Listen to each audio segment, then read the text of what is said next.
তো এই দেখো তোমাদের জন্য হচ্ছে আমি আরেকটা কম্পোজিশনের ফরম্যাট নিয়ে আসলাম, সেটা হচ্ছে প্রবলেম রিলেটেড বা হচ্ছে ব্যাড সাইড রিলেটেড। তো তোমরা দেখতেই পাচ্ছ যে এখানে কিন্তু অনেকগুলো সম্পর্ক আছে, হতে পারে সেটা eve teasing, food adulteration, dowry system, diaspora, water pollution, environment pollution, dengue fever, illiteracy, তারপর smoking, internet impact on Facebook internet, তারপর হচ্ছে population problem in Bangladesh, unemployment problem in Bangladesh. তো এই রিলেটেড যেগুলোই আসবে না কেন তোমরা কিন্তু এই একটা ফরম্যাট দিয়ে কিন্তু সহজেই লিখতে পারবে। তো ইতিমধ্যে তোমাদের কিন্তু আমি আরও 2টা ফরম্যাট দিয়ে দিয়েছি, সেখানে তোমরা কিন্তু দেখতে পেয়েছিলে অন্যগুলো। তো দেখো চলো প্রথমে আমরা হচ্ছে প্রবলেম রিলেটেডের এই কম্পোজিশনের চলে যাই। তো কম্পোজিশন নেম যেখানে আছে সেটা হচ্ছে তোমার প্রশ্নে যেটা আসবে সেই নামটা হচ্ছে তুমি এখানে লিখে দিবা, এবং হচ্ছে এখানে যেই লেখাগুলো আছে সেই লেখাগুলো লিখে দিলেই কিন্তু হয়ে যাবে।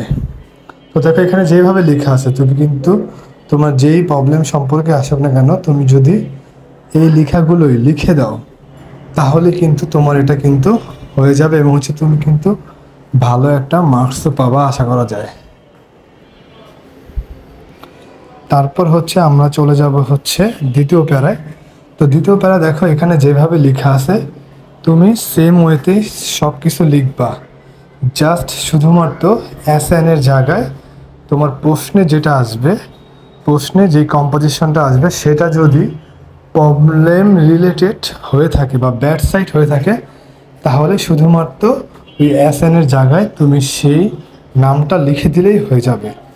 তো এইভাবেই যে এখানে যেভাবে লেখা আছে তুমি কিন্তু ওইভাবেই লিখবা, শুধুমাত্র অ্যাসানের জায়গায় তোমার ব্যাড সাইড বা প্রবলেম রিলেটেড যে কথাটা থাকবে সেটা হচ্ছে তুমি এখানে বসায় দিলেই কিন্তু তোমার প্রথম বা দ্বিতীয় প্যারাটা কিন্তু হয়ে যাবে।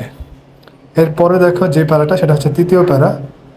তো তৃতীয় প্যারাটা হচ্ছে তোমার লেখার জন্য এখানে যেভাবে আছে তুমি কিন্তু ওইভাবেই চাইলে বসিয়ে দিতে পারো, এবং হচ্ছে তোমার কিন্তু কোনো সমস্যা হবে না, এবং হচ্ছে এখানে কিন্তু তোমার এসএন বা হচ্ছে তোমার প্রশ্নে যেটা থাকবে সেটা কিন্তু মেনশন করতে হবে না, একেবারে হুবহু আমি এখানে যেভাবে লিখছি বা হচ্ছে এখানে যেভাবে দেওয়া আছে ওইভাবে দিলেই হবে। এরপর চলো আমার পরবর্তী ধাপে চলে যাই। পরবর্তী ধাপে দেওয়া আছে এখানেও দেখো সেম কোনো হচ্ছে যেই কম্পোজিশনটা তুমি লিখছো ওইটা কিন্তু এখানে মেনশন করা হয়নি বা হচ্ছে মেনশন করার প্রয়োজনও নাই। তো তুমি চাইলে এখানে যেভাবে লেখা আছে ওইভাবে লিখে দিলেই কিন্তু হয়ে যাবে। আর কোনো যদি কথা তোমার মনে হয় যে তুমি আর কাছে 2-1টা কথা সম্পর্কে লিখতে পারবে যে কম্পোজিশনটা আসছে, তাহলে তুমি চাইলে তোমার নিজের মতো করে 2-1টা লাইন আরও বসিয়ে দিতে পারো।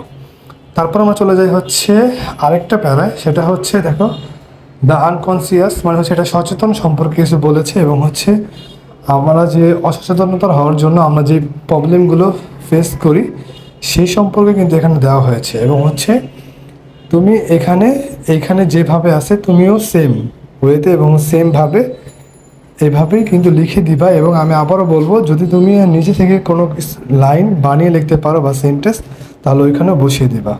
তারপর আমরা চলে যাই হচ্ছে শেষ প্যারার শেষের দিকে, শেষ প্যারার আগেরটায়। তো এখানে দেখো যেভাবে লেখা আছে if it is going one, যেভাবে লেখা আছে সেম ওয়েতে সেমভাবে লিখবা, এবং হচ্ছে দেখো এখানে কিন্তু এস এন কোনো কিছুই দেওয়া নাই, তার মানে হচ্ছে তোমার কিন্তু এক্সট্রা কোনো কিছু বসাইতে হবে না, যা আছে তুমি শুধুমাত্র তাই কিন্তু তুলে দিবা, তাহলে কিন্তু হয়ে যাবে। তারপর দেখো আমরা চলে যাব হচ্ছে আরেকটা প্যারায়। তো যেহেতু এটা প্রবলেম রিলেটেড তো এটা হচ্ছে একটু বড় হবে, এটাই স্বাভাবিক। তো এখন যেহেতু শেষ ভাগের দিকে চলে আসছো তো এখানে দেখো এস এন দেওয়া আছে, তো এস এনের জায়গায় তোমার যেই কম্পোজিশনটা আসছে সেই নামটা হচ্ছে এখানে বসিয়ে দিবা, তাহলে কিন্তু হয়ে যাবে। ঠিক আছে, তো দেখো এখানে কিন্তু যা লিখেছি আমি ওইভাবে লিখলেই হবে।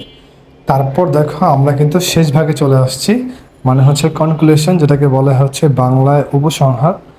তো তুমি এখানে যেভাবে লিখেছি ওইভাবে লিখে দিবা, এবং হচ্ছে তোমার যদি মনে হয় যে তুমি আরও 2-1টা লাইন লিখতে পারবা তাহলে ওটা বসিয়ে দিবা। ঠিক আছে, তো আশা করি তোমরা এটা দিয়ে হচ্ছে এভাবে যদি তোমরা লিখো তাহলে কিন্তু তোমাদের জন্য ভালো হবে, এবং আমি যতগুলো কম্পোজিশন দিয়েছি এই রিলেটেড সব কিছু লিখলেই তোমরা হচ্ছে কমপক্ষে 12-র মধ্যে 8 থেকে 10 মার্ক পাবা। তো এইভাবেই তোমরা কিন্তু সহজেই 3টা কম্পোজিশন দিয়ে সব কম্পোজিশন শিখে ফেললে। তো সবাই ভালো থাকবে, সুস্থ থাকবে, আল্লাহ হাফেজ।